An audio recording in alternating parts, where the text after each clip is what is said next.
All right, a lot of great people. Awesome. Oh, familiar faces. Hey, everybody.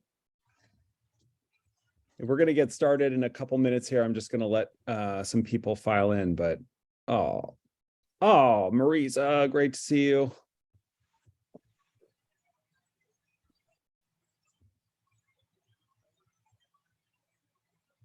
Oh, Chris, great to see you. Mike Tamita. Oh, Sydney's on. Awesome.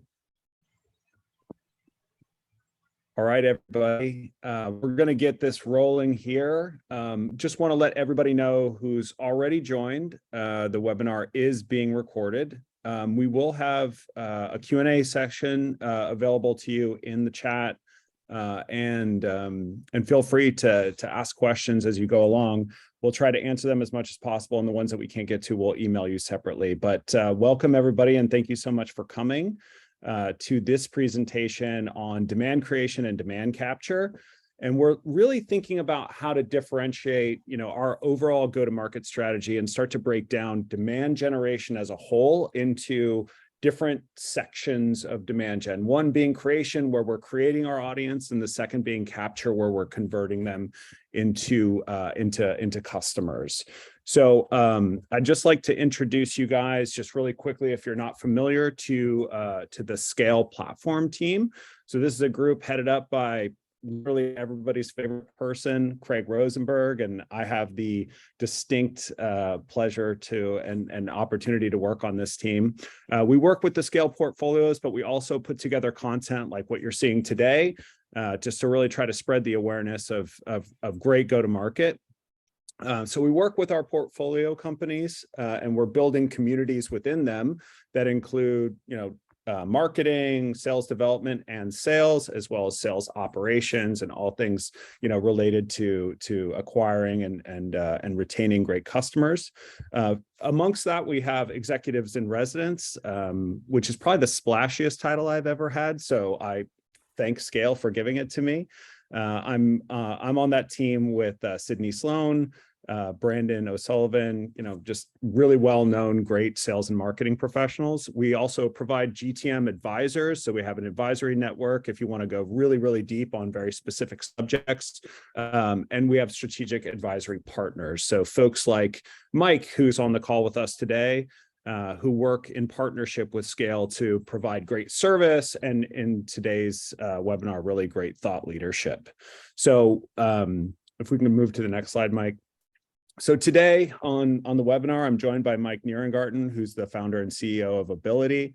Mike and I have worked together for a long time. It's been about 12 years of an awesome partnership. Mike and the team at Ability helped us at Marketo build incredible digital marketing, but not just the execution, also the thought leadership that led to the success of Marketo. I've used Mike over the course of my career at just about every company I've ever worked for, and he's been instrumental into helping me build, not only really great demand gen, but also have great thought leadership. And it's just such a pleasure to be joined by him today.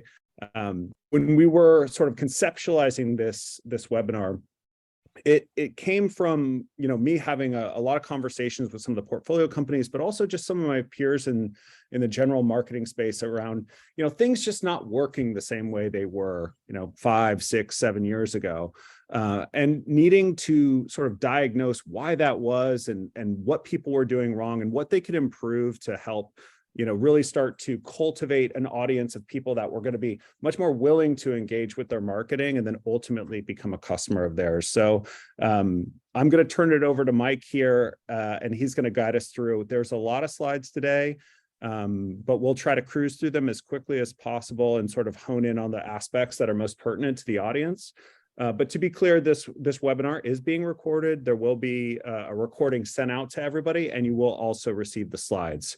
So Mike, take it away. Yeah, I want to thank Matt and Craig and CL for having me on. I've always loved working with Matt, and so it's fun to continue to work with him in this capacity. If you're not familiar with Ability, that's okay, but we're a team of about 50 digital marketers. We work solely with B2B tech companies. Typically, it's B2B tech companies looking to scale. We work with mid-market companies as they start scaling, hoping for IPO or to be acquired. We also have an enterprise team that works with larger organizations looking typically to grow an acquisition that they've acquired or continue to expand their growth. We've worked with just tons of amazing companies, including some of the scale portfolio companies at some point in their journey. We aren't currently working with all of these companies, but we have helped all of these scale portfolio companies at some point. We love working with companies that have that strong support from their funding partners.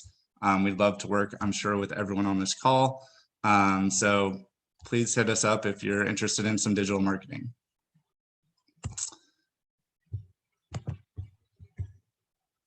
So if we want to talk about how most companies that we've seen and their current go-to-market approach, it's pretty much lead gen. Many of today's playbooks were built based on the success of companies like Marketo, like HubSpot, and almost every B2B company is using marketing automation to nurture their leads. So a lot of it is based on building that pipeline and getting leads into that pipeline. Just a quick definition, since a lot of lead gen, demand creation, all those words get thrown around. Just want to get aligned. So basically for the goal of lead gen is to get high quality leads, nurture them to sales ready leads, and typically using marketing automation. The way that most companies have historically gotten those leads, it's by gating highly relevant, compelling content. And then they measure those leads based on lead scoring, pipeline, and won revenue. The best thing about lead gen and why it's staying power is that it's highly measurable. Like leads come in, you can measure how many leads, you can measure the quality of the lead, and then that can go into pipeline and revenue. And so everything is linked to a specific source, everything is measurable. It makes it really easy to run campaigns and see how campaigns are going. But the challenges of a strictly lead gen approach is that we lose 90+% of folks who visit a landing page whenever it's gated. We're heavily reliant on that quality content and a strong lead nurturing program, because once you get someone in the funnel, you pretty much have to close them because you're only getting a small percentage of people into that funnel. And then on top of that, with email nurturing, folks actually have to open and read their emails. And sometimes a lot of us are checking out from that. So it's getting harder and harder to reach people with email nurturing. It's interesting. I think, with the deluge of email that we get, whether from marketing automation system or from like a sales acceleration system, like a SalesLoft, there's just more emails than there ever have been before. And I think, the content that we put in emails is, sometimes we lose sight of how great it is because we're sending it through a channel where there's a lot less engagement than there used to be. Yeah, absolutely. I think that we all feel that and see that in the day-to-day. And if we talk about successful lead gen, because lead gen absolutely can be successful. Tons of companies have built huge organizations from it. But it requires content mapping. It requires having highly relevant content throughout the buyer journey. As Matt mentioned, one of my first clients was Marketo. And working with Marketo on lead gen was amazing. Like we literally would go through ad group by ad group and note where we didn't have strong enough content. And whenever that content wasn't up to snuff, like Marketo's content marketing team would just get to work. They'd create beautiful guides, thought pieces. They'd pull in thought leaders and get quotes. And additionally, their nurture campaigns would be filled with that similar high quality content, and people actually wanted that content. The same was true for companies like HubSpot. They just created exceptional content that people wanted and that helped educate and make their jobs easier. So they really demonstrated how lead generation and lead nurturing should be done. And Matt, you were there at Marketo, you know all about it. I was. It was an amazing time. So the content developed by these marketing automation companies, it really was impressive. Definitive guides were often over 50 pages. HubSpot would create and share workbooks and templates that people actually used in their day-to-day work. And this content was worth trading your work email for. It was really valuable.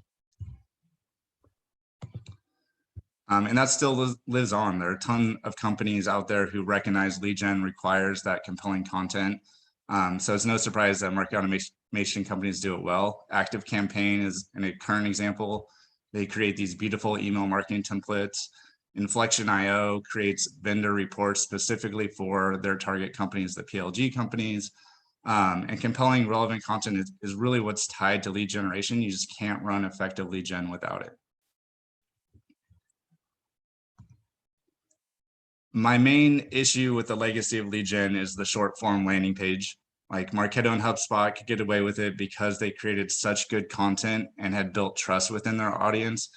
Unfortunately, everybody else mirrored their approach. Now you see short form landing pages everywhere. Open Sesame is a client, but calling them out on it, they have short form landing pages, and they really heighten the problems of lead gen. So not only are you losing 90+% of your audience by gating that content, you're now limiting the information that you're sharing on your landing page. So you miss out on a huge opportunity to share your benefits, combat the status quo, address pain points, share customer success stories and testimonials, and really show how folks are using your product. I get the thinking behind short form landing pages. It was to focus people to that gated asset, increase conversion rates, and not really allow anyone to do anything else. The problem is that unless you have a strong lead nurturing program and willing participants to open those emails, the landing page may be your best chance at building trust and gaining credibility. Yeah, I'm really excited when we circle back to the landing pages to give some examples of what's really working now. And we can't talk about lead gen without talking about lead nurturing. So quickly dive into lead nurturing. And again, just quick definition, lead nurturing, it's about educating and building credibility with your leads through email marketing based on behavior. It's meant to be a marketing machine, hence automated marketing automation that triggers emails based on how people interact with the website, emails, offline events, all of that. Ultimately, lead nurturing's job is to take early stage leads to sales ready leads. It recognizes that people, when they first fill out that form, aren't ready to buy. They need to be nurtured.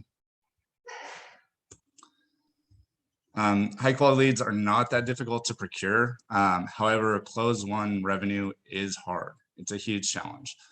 Companies need nurturing to keep leads active and to build credibility and address pain points. So without nurturing, even high quality leads would rarely turn to revenue.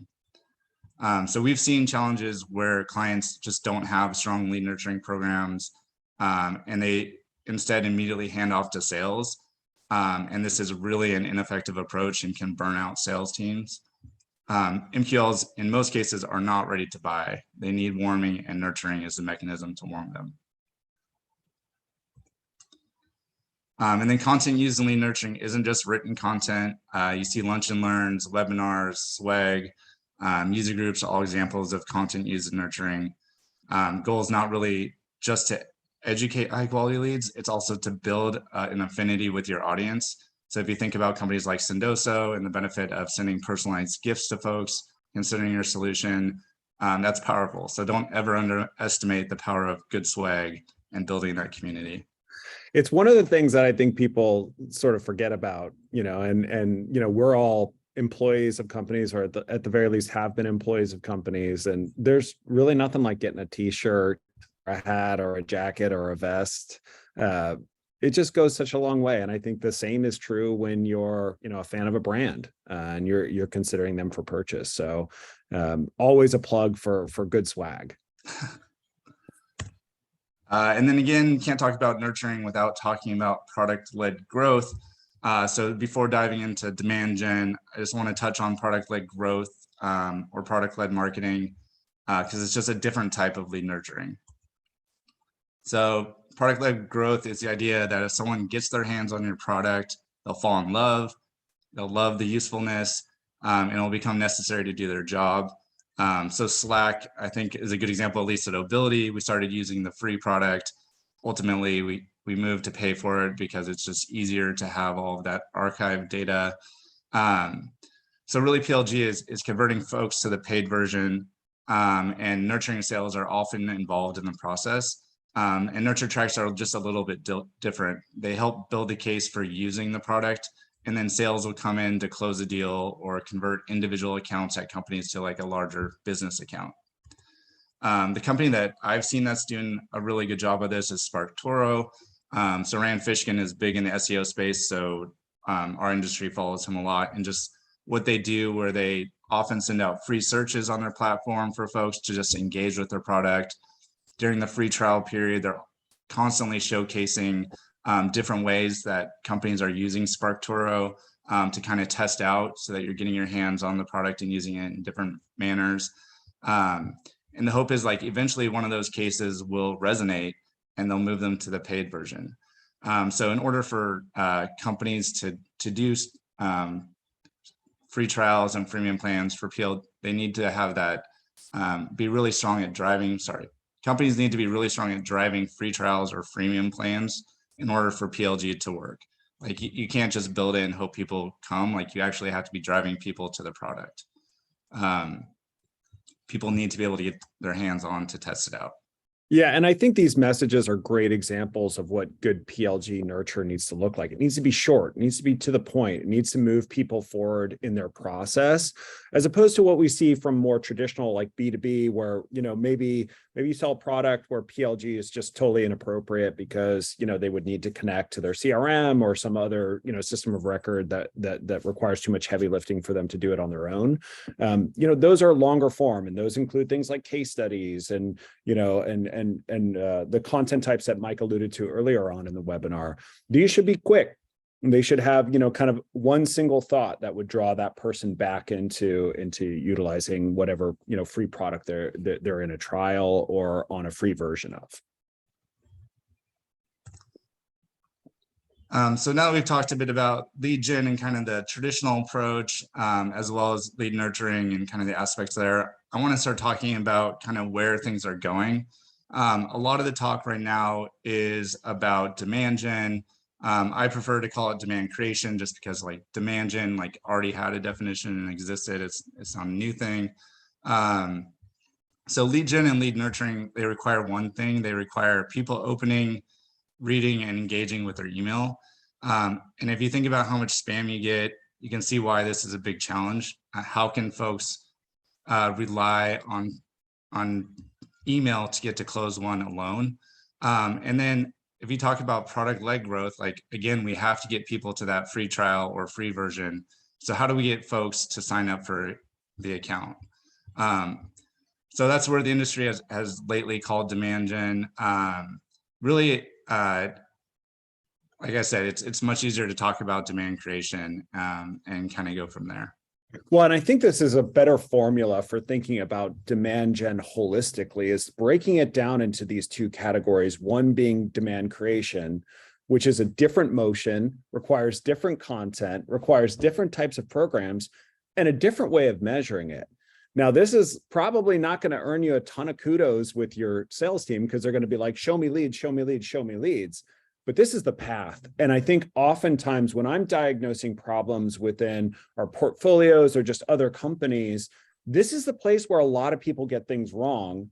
And yet it's also the place that people look to when they think of a big shining example of who's doing things right, which is a problem, right? We all look at Gong and we go, oh my gosh, the content that they put out, it's amazing, it's incredible. It's, you know, how do I build an engine like that? We have to make the space to build an engine like that. And when Gong is putting out, you know, their reports on, hey, these are the 10 things not to say in a sales call, otherwise, you know, you're going to lose a deal. That's not to necessarily get people to convert immediately, but it's to bring people into the funnel so that they can then start driving different programs that are going to actually convert them. And that's where demand capture gets in. So I apologize for sort of jumping right in, but this is the thing that gets me the most excited, because I think this is the biggest opportunity that every marketing department has in front of them. And it's a question of, can you sort of sell this internally to your organization? Because this is what it's going to require in order to run a successful demand gen, lead gen, account-based, PLG, whatever sort of motion you're running. You have to start off with this demand creation aspect. And it's one place that I think people are really, really underinvesting. Yeah, I think at least in our experience, like, people are excited about it at, like, the tactician level. And then when you get to the people that are measuring and holding people accountable, those are the people that really need to get sold, the CEOs, the people who have been in the business for a long time. But it is hugely important, just like you said. And really, to run effective demand creation, companies need to be open to ungating assets. They need to not worry about lead scoring everything or even leads in some cases. And they really need to focus on building brand that is seen as meeting their customer profile's needs. Demand creation campaigns are similar to what some call brand awareness campaigns, but there is a difference. And the main difference is the type of content we typically would gate in a lead gen campaign, companies ungate in demand creation campaigns. It's a completely different mindset where we're pulling out the valuable insights we would typically hide behind a form in lead gen and making it fully available. So there's a few different areas of what we view as an effective demand creation strategy. And it's pretty similar to an effective lead nurturing strategy. We're just doing it out in the open. The goal is to educate, build credibility, and generate interest in your product. So we're going to go over several ways of building demand today. So domain expertise is one. It's also the most common one. Building domain expertise is incredibly important. Companies need to show they know what they're talking about. Too often companies hide this information behind a click though. They're missing out on the opportunity to build that credibility by sharing that insight directly with the folks who see their ad. So if you think about it, most ads have just like one sentence and then an image, and then you have to click through to actually get the insight. What we're saying is give folks the great statistics in the post right away. Share your best tips and tricks within the post. Don't force people to fill out a form. Don't force people to even click. Same with sharing customer success stories. It's hugely valuable, but simply stating like what you've done and then having people have to click through to see how you did it is limiting your opportunity to really showcase that in the post. Like people can get it just by seeing the post. They don't have to actually click through to read about it. So this we ran this ad, it did very well. Click-through rate got people to put through, but if I were to do this ad again, I would have put much more content into the post itself. So we didn't even need that high click-through rate because there's 95% of people that weren't clicking on this ad that could have learned about cockroach and biting. Yeah, but even the folks that don't click it are still learning about it, right? And that to me is one of the big takeaways that I hope people get from this is, you know, as marketers, oftentimes we want to sort of tease this value, right? Because we're looking for the click or we're looking for the download. But, you know, when you've got an ad like this, you have the opportunity to really brand yourself, but not just as a brand, but also as a company that delivers value, and people start to associate that value with your brand. And whether or not they choose to engage with it, they're seeing it. And that's what's really important, because this is now enabling you to sort of spread the gospel of your company, spread the value of your company, and start getting your audience to tie that value directly to your brand. Exactly. We also want to borrow authority. So industry thought leaders and the occasional rock star in the industry carry a lot of weight. So clients can utilize this by highlighting the thought leader rather than themselves in the post. Like I know brands love to talk about themselves, but people are interested in the industry thought leaders. They're interested in learning from those people. And then again, be specific. So if you look at two different titles or posts that went out, if you're specific about why people should be interested in that thought leader and building them up. So the CEO of Gainsight should carry a lot of weight, but the CEO of Gainsight that was acquired for 1.1 billion and knows how to scale organizations, like putting that into the post really helps engagement. So you see a 10x engagement with the post that really helps sell the content and sell the industry leader rather than just listing them as an active participant. So yeah, be specific. I think that's a really great insight, because, you know, sometimes specifically when we're operating in the tech space, there's an assumption that we have that people know what's happened at Gainsight. Yeah, is there brand awareness for Gainsight? Yeah, great. But did you know they were acquired for $1.1 billion, right? And in a lot of cases, we take for granted that our audience will just know that. And by, adding a couple more words to a description of a post or, onto a display advertisement, it just makes it infinitely more enticing. And you see the results here, it's got a 10x lift. So I think in a lot of cases, we try to be brief and we try to be, oh, great, I'm going to see that and I'm just going to whiz bang right through it because we assume that our audience knows exactly what we're talking about. It's time to slow down a little bit and be a little bit more clear about why these people are important or why this thing is important, so that message really resonates with somebody before they take their action. Yeah, and I think it's hard for marketers because it is harder for someone to write a 4-paragraph post than a 1-sentence kind of highlight post and enticing post. And so it is on us as marketers to kind of step up and be better writers and do the work. Yeah, or just get ChatGPT, baby. You also want to showcase your audience, and there's a couple ways of doing that. So every client has a target market. There's no sense in keeping it secret of like who you are for. And there's power in naming specifically who you work with. So we know at Ability like who we work with best, and we're unabashed about saying it. So we talk about our clients and who we work with, and we turn away clients that aren't a good fit. So we should be sharing that on the open. We recommend that people do that too. So create community. So Exactly has done a really good job of creating a community for sales folks, and they're sharing exactly who they are for by having that community.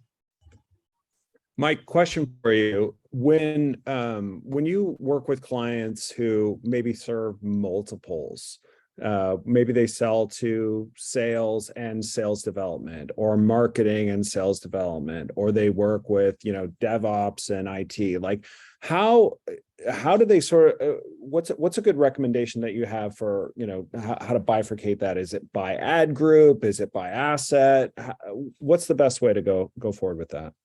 Yeah, especially with most of this stuff is on paid socials, so you can really focus on creating the audiences that you're speaking to. So yeah, you'd separate the titles and run campaigns specifically to those titles and create that content for that group, and basically have 2 separate communities and content that you're running based off those audiences. Nice. But yeah, that definitely complicates things. And if you look at enterprise that has dozens of products, like it can get complicated for sure.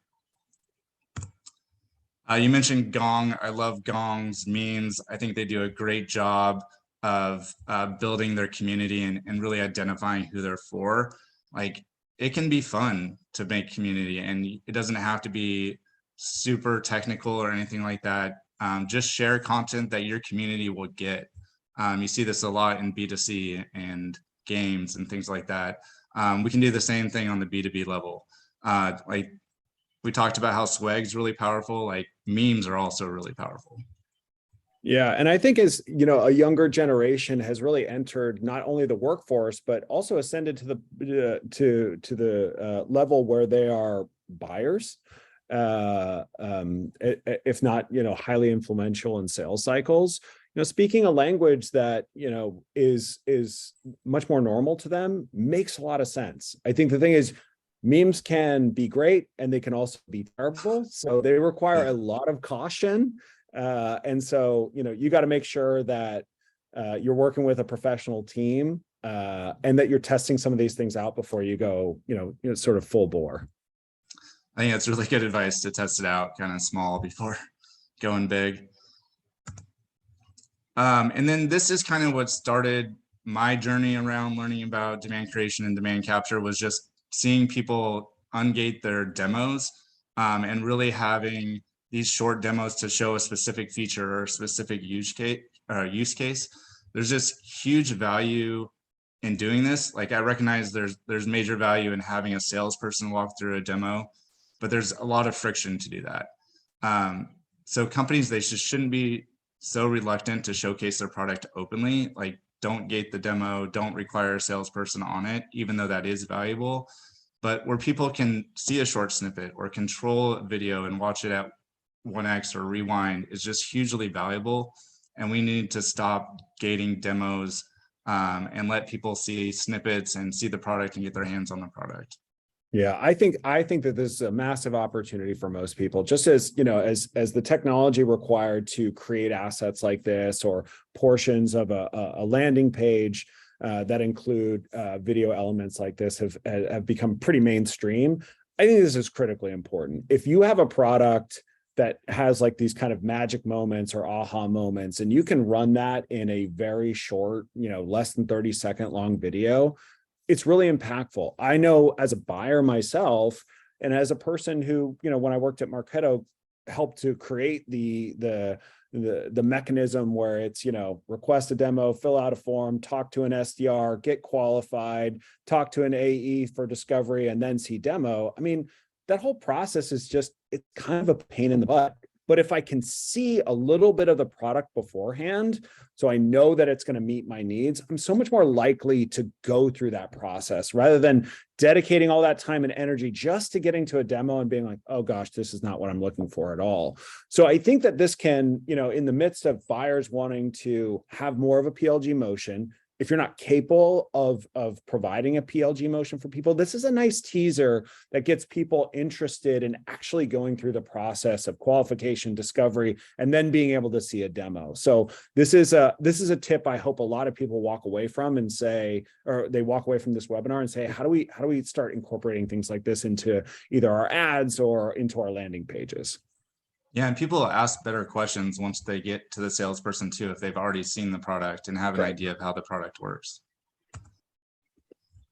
I'm going to talk a little bit more in depth about zero-click content, but I really like the idea of the ungating of a click. So if you think about it, like we put a lot of stuff behind a click, even if it's not a form fill, we're asking people to click through and go to a landing page to see your content. And there's kind of two types of zero-click content. There's the magazine ad where like no one can click on a magazine when they see an ad, and that's just brand building.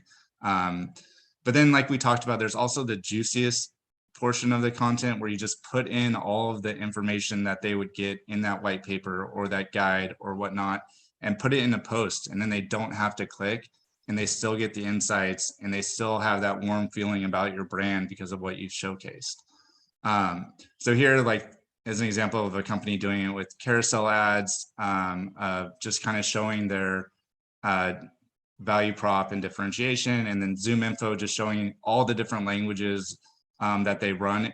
And people don't need to click on either of these ads to kind of get an opinion about the brands. So Amanda Natividad, I think she's brilliant just for like talking about zero-click content and really pushing it. So I just wanted to share her words and what she talks about when she talks about zero-click content. She works at SparkToro, but it's about giving the juiciest information up front and recognizing that that's going to build goodwill with your audience. So the next time they see you or next time they hear about you, they might seek you out.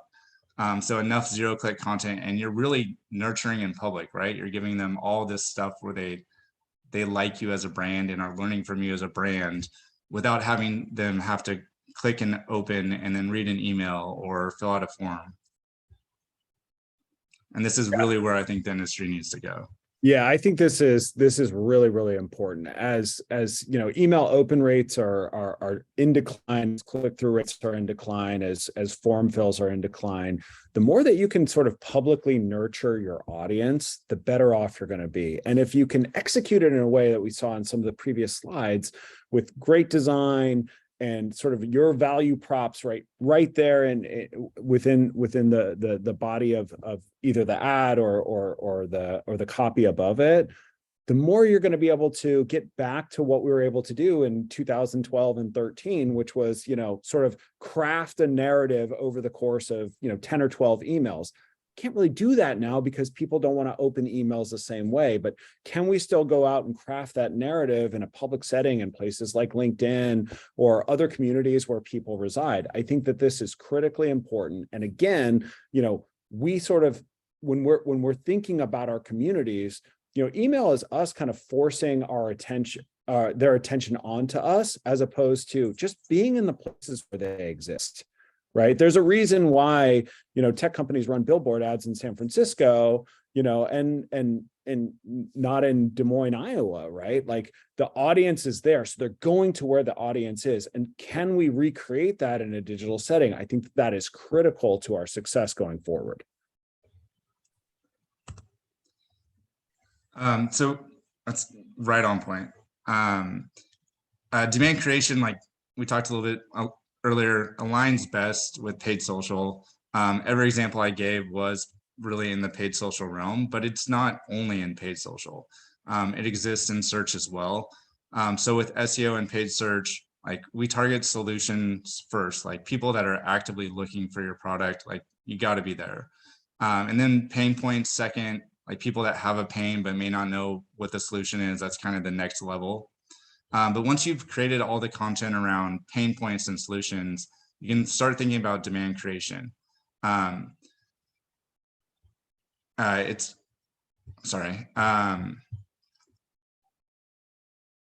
Searchers don't know exactly what they're looking for, what they want at that point. They're nowhere near ready to buy. So it's a good time to just offer them educational, ungated assets and to start building trust and gaining credibility. Additionally, if you look at what really good companies do, like the strong B2B brands out there, the Salesforces, the Microsofts, the Gongs, they build content that's relevant to their ICP, that's not addressing a specific pain point relative to their solution. So if we look at Gong, they build sales email templates, even though their product involves sales calls, right? It's something for their audience, but not something specific to their solution. HubSpot's similar. They build content around social media marketing when their product is email marketing and CRM. So companies can create demand and build affinity within their search by building content that's for their audience, but not specific to their solution. So it's going beyond kind of your realm of solution and pain points that you're addressing and into stuff that's just relevant to your ideal customer profile. So Mike, when you're thinking about demand creation and when you're not necessarily thinking about how do I convert these leads into opportunities, what's the best way to measure this stuff? Yeah, great question. So it is really hard to measure. Like as we talked at the beginning, like lead gen is easily measurable. It's so nice. It's so cut and dry. So once we start talking about demand creation, that's where it gets hard. It just cannot be measured as easily as lead gen. So we look at things like lift in branded impressions, lift in direct traffic, and we also look at engagement and free trials generated directly from ads. So an example that LinkedIn just came out with, I think it's in beta, but about to be public. It's called Opportunity Engagement Report, I believe. And it shows all of the companies, they connect it to your CRM, and then it shows all the companies that were influenced by LinkedIn ads, not necessarily clicked on, but received impressions that eventually bought. So you can see companies that became customers who may not have clicked on an ad specifically, but saw a lot of impressions. This report is great for smaller companies, like the mid-market companies that buy. For like the enterprise companies that have thousands of employees, it's almost impossible for someone in that not to see an ad. But if you start seeing mid-market companies seeing your ads and then becoming customers, like you're gonna know that's from the ads that you're showing on LinkedIn. So it's reports like this that show influence, not necessarily from people becoming leads, but showing companies ads, giving them that zero-click content. And then lift. So this is pulled from Mobility. Like whenever we run marketing specifically, we see a bump in direct traffic and then organic traffic to the homepage. That's a good way of measuring it. Like people are going to start learning about you. They're going to want to come to your page more often. And another way to do it, like if you're really a stickler about measurement, what you can do is regional A/B testing. So you can do brand lift measurement in a specific area that you're running LinkedIn ads. So maybe run demand creation in San Francisco, because San Francisco is a huge market, and then compare brand lift in San Francisco versus other regions where you're not running those ads, to at least show it's successful, and then hopefully you roll it out across the country and internationally. So I'm going to switch to demand capture. Demand capture is near and dear to my heart. Like, this is what I think needs to be put up to 100, especially in the current economic environment.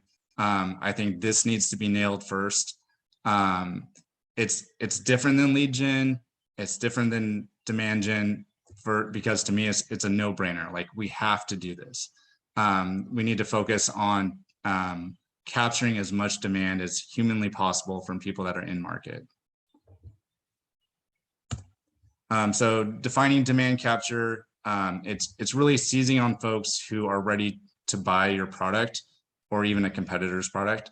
They're actively saying they're interested. They're typically doing that by searching specifically for your solution or your competitor's solution. I have a toddler that's getting potty trained, but so this is a little close to home, but in the B2C physical world, this is like somebody in the diaper aisle looking for diapers on a road trip. Like, you know, they're going to buy diapers. And so you need to put your best foot forward to win that sale. So this is our chance to get everyone that's in that market to buy a solution similar to yours and close as many of those as possible.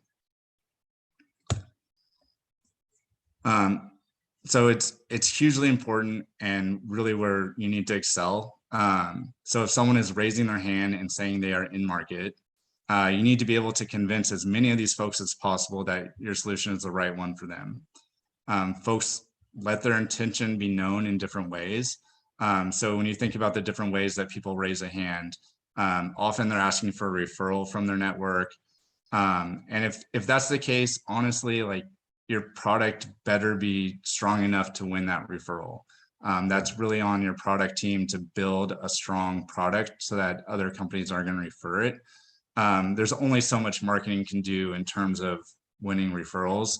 Marketing is not going to cover up a bad product. But if you think about where else they raise their hand, they raise their hands on looking at comparison sites like Trust Radius. They raise their hand when they're looking for a specific solution. They raise their hand when they're looking at competitor prices and really researching a competitor. And so these are the moments where we really need to shine and really need to win that business.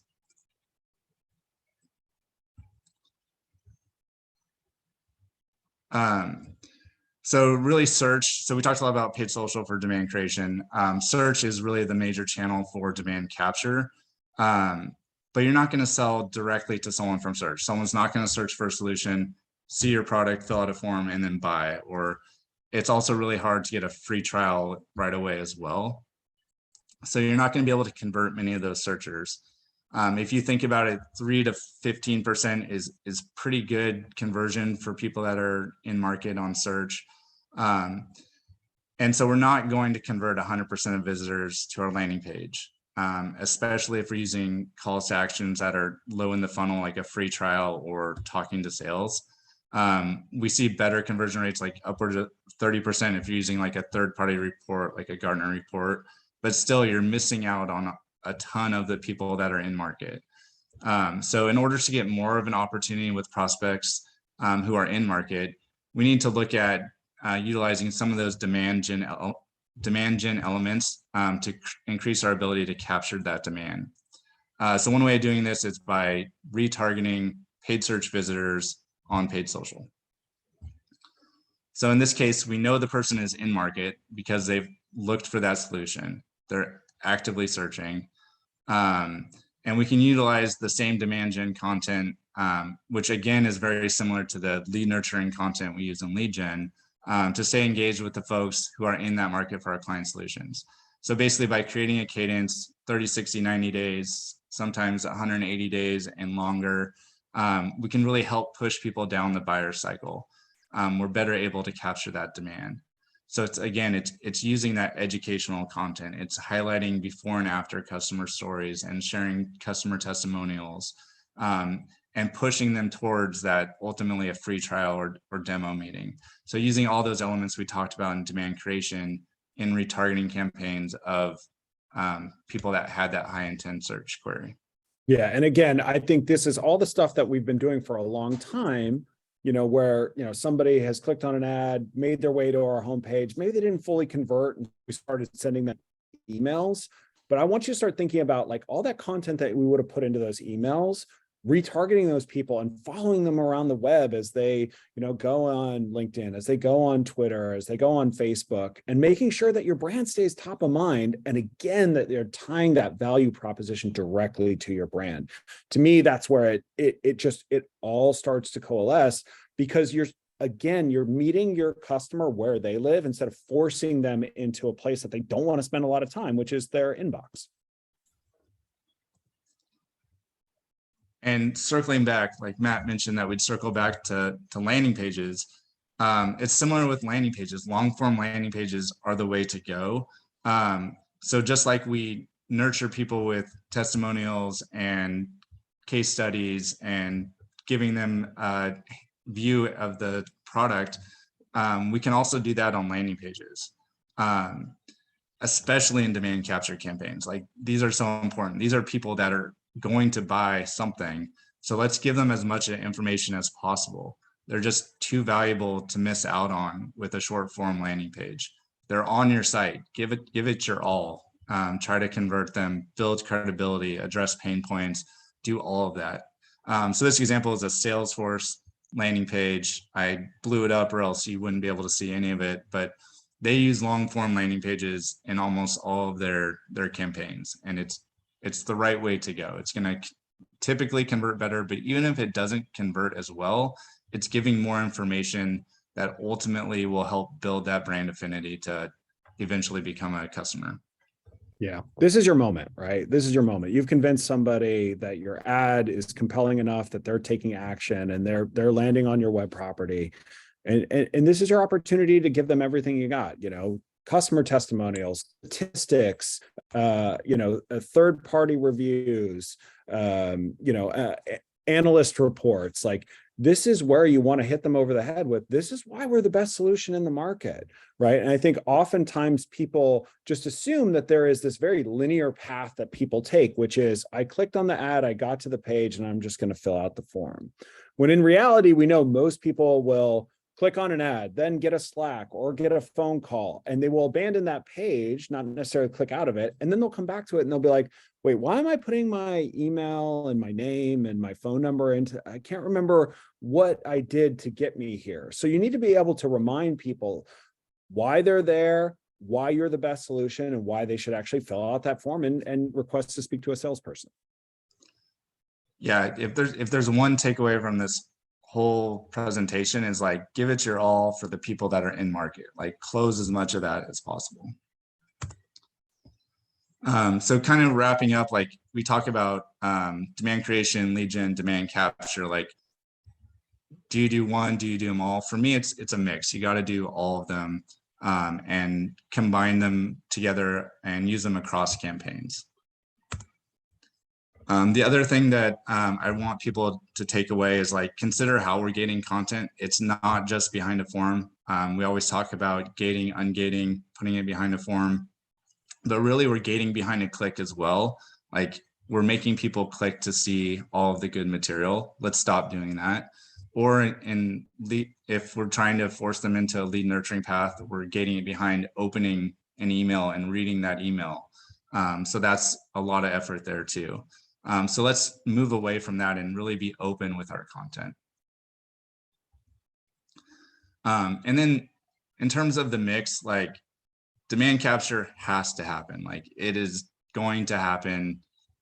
Do that as much as possible. At Ability, we call it max impact, where we are maximizing the amount of impressions, maximizing the clicks, maximizing people that are converting onto a form or seeing that content, and then doubling up with retargeting of them on paid social. So just hammering people that are in market to get them to close. And then in terms of lead gen versus demand creation, I don't have the right answer. And it's really dependent on the organization and your resources.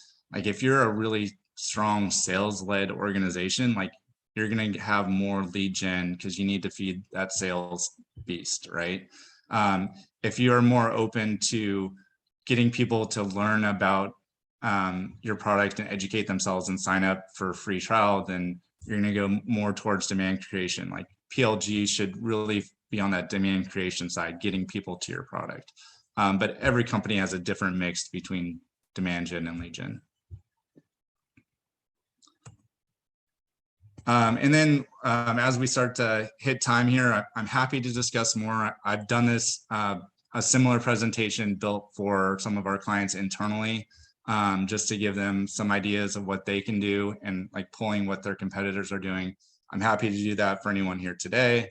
Ability also has a bunch of free assessments around paid search and social, SEO.